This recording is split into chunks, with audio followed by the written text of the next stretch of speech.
Hey everybody, Frank T. Ziti coming to you here with the main man, John T. Woods. If you've seen on our Black campaign, John's video, he's going to be playing our lead villain in Season 2, which is a character of Matthias Block. So John, how you doing? I'm doing well. How you doing, Frank? Doing good? Good, it's good to be here.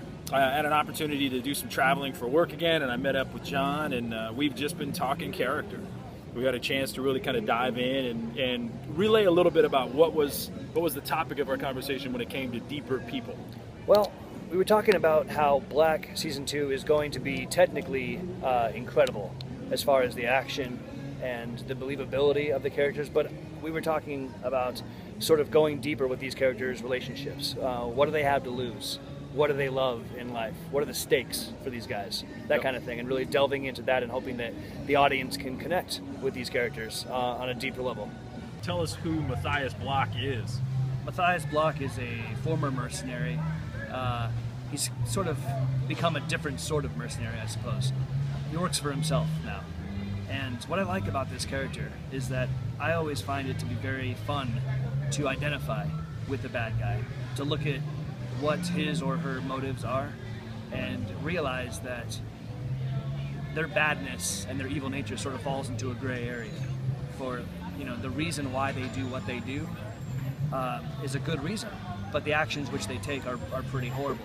So I like to sort of think of Block as a guy that you love to hate. So we agreed that we're going to have a high level of production, a lot of shoot 'em ups, a lot of bad guys, and we actually were just talking about his weapon of choice for his character.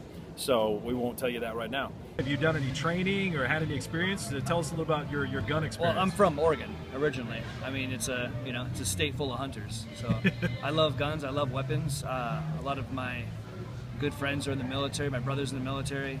My good buddy John is a police sergeant in Long Beach. He's a huge fan of this show. He's a huge fan of the fact that we're doing Season 2.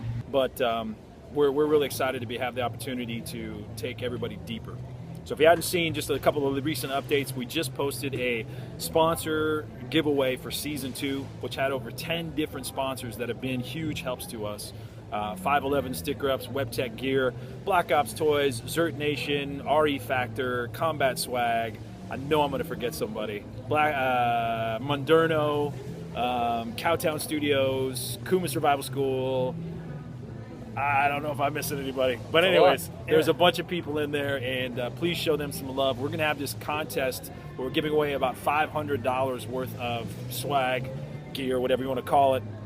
And that goes right up until our deadline on April 29th. So all you have to do is like and share, and hopefully spread the word out there. And that's really what we need. We need your help. We want to make Season 2. We were just having a couple of meetings and conversations with people who think that we've got something big, and we agree. And hopefully you can help us make it happen. We're coming to you, our audience, and we're grateful to have you. You'll see that the link is listed on this post as well for the Kickstarter page. It's going to be right down here, shortened link. So check it out. And if you're thinking that you're going to donate at some point, I would encourage you to donate now if you can, because it is a big help. It's a big help to do it now, and other people see that it's happening now, and then it gets really pushed forward. So if you're on the fence about giving for whatever reason, I can't understand why. Find some way to get pushed off of it. I would appreciate, just throwing your coffers in a bit and really helping out, because this thing gets greenlit specifically by a small group of people. That would be you, and we'd love for it to happen. And I'm actually eating ice cream, and John is not, because John was like, I got to get physically fit and into character. This is specifically how I went into writing and directing, but he is trying to really get in shape for you to be a killer mercenary and do a great villain for us. So we're pumped to see it. Tell us about the wildest film experience that you've had, like something, television, film, something that has been just a head scratcher of an experience as an actor. I think something.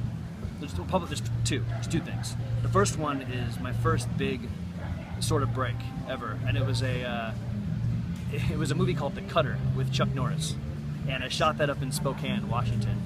And I got to play this police guy. It was actually like a police sergeant. And I got to arrest Chuck Norris. Were you arrested Chuck Norris? Yeah, of all people. Holy cow. Yeah. Chuck Norris doesn't get arrested. He arrests you. You'd think, right? Right. Him and his beard. I got to, make sure he dropped his weapon, that whole thing. I was living out a childhood fantasy. I was arresting one of my heroes. That's awesome. And then the second one was probably working in working in Bulgaria, shooting a movie called Mega Snake, which was another childhood fantasy. It's just a giant snake movie. You had a childhood fantasy of shooting a movie about a mega snake? To back up, I had a childhood fantasy about shooting sci-fi films. Okay, good. 'Cause I love sci-fi. But at the same time, they were shooting a movie there called War Inc. with John Cusack in the same studio. Yeah. And so I got to be on set for that a lot, and it was cool because they were using Jeeps and Hummers that were tacked on the back with guns. It was great. So a lot of fun driving around in those. Hey, I got a joke for you. Do you know how many push-ups Chuck Norris can do? No. All of them in the history of push-ups. Thanks for your time. Thanks for your support. Remember, every like, comment, share in the social network really helps to expand our reach, and that's what we're always looking for. So from us to you, thanks for, as always, your consideration is needed and warranted, and we're grateful for it. Thanks so much. There's like Black Ops helicopters flying all around us. I know. I don't know if you saw that. I did. I felt it. They know that we're recording. They're on to us. So thanks for your time, everybody. Bye-bye.